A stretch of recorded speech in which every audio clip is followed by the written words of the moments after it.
जंगल में मानसून का महीना चल रहा था, पर रात में जंगल का रास्ता एकदम वीरान पड़ा था। तभी बंटी नाम का एक पक्षी वहाँ से गुजर रहा था। अरे ये सुहाना मौसम, इस ठंडी ठंडी हवाओं के बीच कितना मजा आ रहा है। वो थोड़ी देर चलता है, तभी उसकी निगाह जंगल के मोड़ पर बैठी हुई एक भुट्टे वाली चिड़िया पर चली जाती है। अरे वाह, बरसात में भुने हुए भुट्टे भुट्टे खाए एक अरसा गुजर चुका है। आज मैं भुट्टे खाऊंगा। तभी वो चिड़िया भुट्टे सेक कर बोलती है, भुट्टे ले लो भुट्टे, भट्टी के सिके गर्मा गर्म करारे भुट्टे, खा लो भुट्टे। अरे ओ भुट्टे वाली, क्या भाव बेच रही हो ये? भूतिया चिड़िया की आत्मा नजरें उठाकर बंटी को देखती है। बड़ा सस्ता बाबूजी, एक भुट्टा सिर्फ 5 रुपए में बेच रही हूँ। अच्छा, फिर तो 2 भुट्टे दे दो। फिर भूतिया टूनी चिड़िया की आत्मा भट्टी में अपने पंख डालकर भुट्टे सेकने लगती है। ये देखकर बंटी बोलता है, अरे ये भुट्टे वाली इस भट्टी में पंख कैसे डाल रही है? और इतने सस्ते भुट्टे कौन बेचता है आज के जमाने में? कुछ तो गड़बड़ है। फिर बंटी की नजर भूतिया टूनी चिड़िया की आत्मा के पैरों पर पड़ती है। वो उल्टे होते हैं। अरे बाप रे, इसका मतलब मैं इस वक्त एक भूतिया चिड़िया की आत्मा से भुट्टे खरीदने को खड़ा हूँ। अगर इन्हें मुझ पे शक हो गया तो ये मुझे मार डालेगी। ये लीजिए बाबूजी, आपके भुट्टे 10 रुपए हो गए। तभी भूतिया टूनी चिड़िया की आत्मा अपने असली रूप में आ जाती है। क्या हुआ बाबूजी, आपने भुट्टे चखे नहीं? अरे मोरी मैया, ये तो चिड़िया की आत्मा है, बचाओ। तुझे अब मुझसे कोई नहीं बचा सकता। भुट्टे खा। अगर मेरी मेहनत से पकाया ये भुट्टा बर्बाद गया तो फिर मैं तेरा बुरा हशन करूँगी। बंटी भूतिया टूनी चिड़िया की आत्मा के डर से भुट्टे खाने लगता है। तभी वो बेहोश हो जाता है। फिर भूतिया टूनी चिड़िया की आत्मा उसे भुट्टे के रूप में बदल देती है और भट्टी में सेक कर उसे खा लेती है। हाँ, इन पक्षियों को भुट्टे में बदल कर बड़ा मजा आता है। चलो आधी रात हो चुकी है, अपना नया शिकार ढूंढा जाए। ये कहकर भूतिया टूनी चिड़िया की आत्मा जंगल में भुट्टा बेचने निकल जाती है। भुट्टे खा लो, गर्मा गर्म करारे भट्टी के सिके भुट्टे खा लो। तभी एक घोंसले से एक नन्हा बच्चा गोलू भूतिया चिड़िया की आत्मा के पास आता है। आंटी, एक भुट्टा देना, मुझे बहुत भूख लग रही है।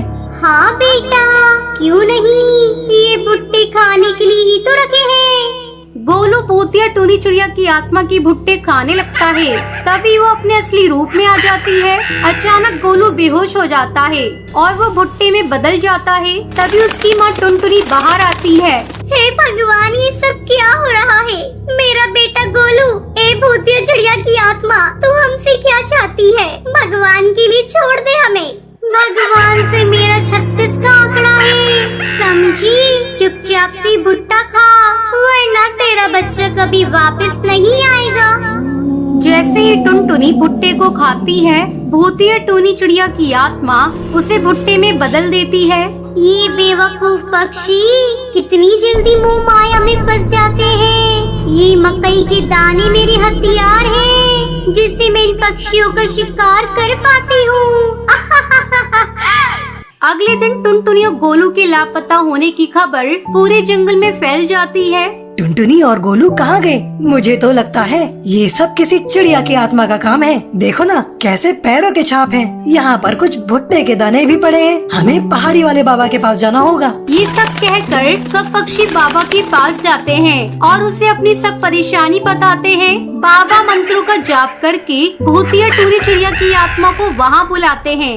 ए भुट्टे बेचने वाली भूतिया चिड़िया, तू पक्षियों को क्यों मार रही है?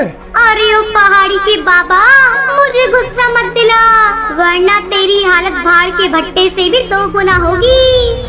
क्या तीखी मिर्ची है? तुझे अपनी गुलाम बनाकर रखूंगा और तू मुझे बरसात में भुट्टे खिलाएगी। I like it। ये बदतमीज बाबा तुम्हारे सामने मुझे छेड़ रहा है और तुम जंगल वाले भूत बनकर खड़ी देख रही हो। भूतिया टूनी चिड़िया की आत्मा अचानक से बाबा पर वार करती है। धिक्कार है बाबा तुझ पे, एक नन्ही सी जान ने तुम्हारा तख्ता पलट कर दिया। भूतिया टूनी चिड़िया की आत्मा, अपनी लंबी सी सड़ी जुबान को लगाम दे। मैंने तो सोचा था कि प्यार से मामला निपट जाएगा, क्योंकि लातों के भूत बातों से नहीं मानते।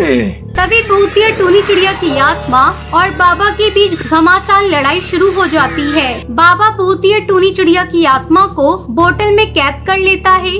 बाबा की जाओ। बाबा, आज अगर आप नहीं होते तो वो भूतिया टूनी चिड़िया की आत्मा हम सभी को भुट्टा बना चुकी होती। इस तरह भूतिया टूनी चिड़िया की आत्मा के खात्मे के साथ भूतिया भुट्टो का सिलसिला हमेशा के लिए टल जाता है।